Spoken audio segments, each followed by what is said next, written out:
Hey everybody, it's Bad Merc here. Today I'm going to be reviewing At the Gates' latest album, To Drink from the Night Itself. This is the second album that the band has made since they went on a 20-year hiatus. The sound of this album, it's really good.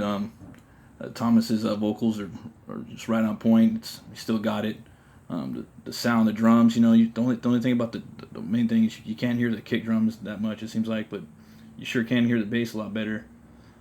This is the first album they've made since one of the other brothers. There's twins, and he's I believe one of the major songwriters. He's not on the album, but really can't tell the difference that he's gone as far as I'm concerned.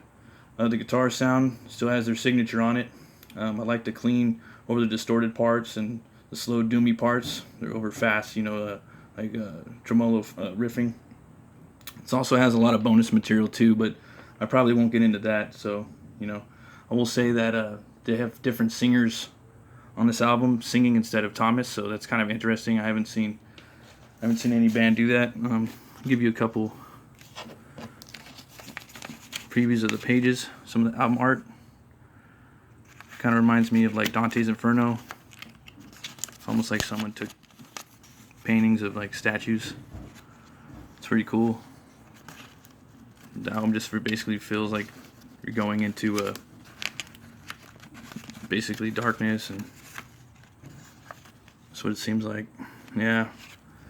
The first track on the album is I believe it's pronounced Der WIDERSTRAND. It's basically like a haunting acoustic symphonic track. It has female-led vocals. It's pretty catchy. The second song on here is the title track, To Drink from the Night Itself. It opens with like a classic like At the Gate style, and drops into like a horror movie verse with clean distorted guitars. It's an awesome track. It's probably my favorite one on there, or one of the favorites. The third track is Bound in Stone. The song has a cool like banger chorus and aggressive like melodic verses. It's just real headbanging up tempo song. Song 4 is Palace of Lepers. This begins with like a classic sounding like At the Gates riff. It's very catchy. It's a distinctive tone of the guitars sings. The middle of the song has an interesting transition from melodic verse to like guitar tremolo to outro. It's a very epic song. The fifth song on here is Daggers of the Black Haze. It begins with this like dark piano verse and enters into this epic tremolo verse, and then a slow steady banger.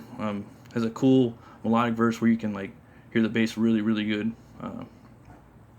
And it has this like tangy guitar verse too at towards the middle and I believe towards the end too. The sixth song on here is the CHASM. This song has like a slow, like basically feels like a slow descent with the pounding like double bass and some really nasty guitar verses that I dig. The descent of the song, it's just really heavy and dizzying with the when it drops. The descent sound of it's basically the opening riff. The seventh song on here is In the Nameless Sleep. It's an epic, like commanding, dark, and melodic, like classic sound, like with classic At the Gates drum beats. The song drops into this sweet, like melodic, clean part that gives contrast to the song. The song has a cool solo in it too, and it has a lot of interesting melodies. The eighth song on here is The Colors of the Beast. This one starts with this thundering double bass and has a badass like tremolo guitar verse to complement it, and it drops into this twangy like doom verse, verse by verse on this track. The ninth song on here is a Labyrinth of Tombs. This song again has a good deal of catchy Gothenburg-esque melodies, but when the chorus drops, it drops heavy. Probably the heaviest chorus on the album, or maybe the second heaviest. And the guitar harmonies on here like basically really soar. The 10th song on here is Seeds of Starvation. This song has some choppy, like chuggy riffs in it. The choruses on this album on the song, it really stands out. Kind of feels like a hard rock song in some parts. Number 11, this is probably my favorite or second favorite, I don't know, one of the top 3 on the songs on the album. This one's In Death They Shall Burn. This one has an aggressive classic At the Gate sound, like a lot of the other ones, but hey, that's why we listen to it. Same thing with the drums and the guitars. It sounds like At the Gates, other stuff. The pre-chorus has this badass tremolo melody, and the chorus is probably the the first or second heaviest on the album. In the middle of the song, it transcends into this interesting melodic part, and it drops into a chorus like a straight up banger, man. It hits hard.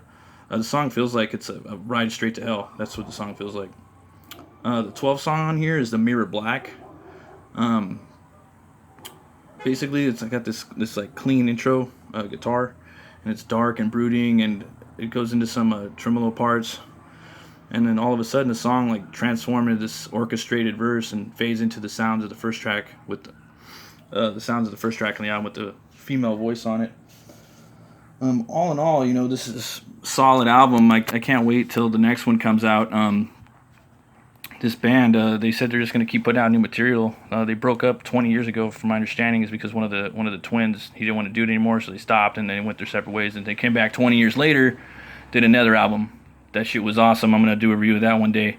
That one was a big success, but the twin didn't want to do it anymore, so he split off from them, and they wrote this album. And they said they're going to keep making more. I mean, they sound good. They haven't missed anything. They sound perfect. They sound like. Their voice sounded like really, really, really, really good. So yeah, on this one I give it definitely 2 horns up. I recommend it highly. I also want to try this new beer right here. It's called Old Chub. Again, it's like a Scotch ale by Oscar Blues Brewery. He's from Colorado. I really like these wee heavies. I'm gonna give it a crack. One moment. That's it right there. It's got a nice little froth on top.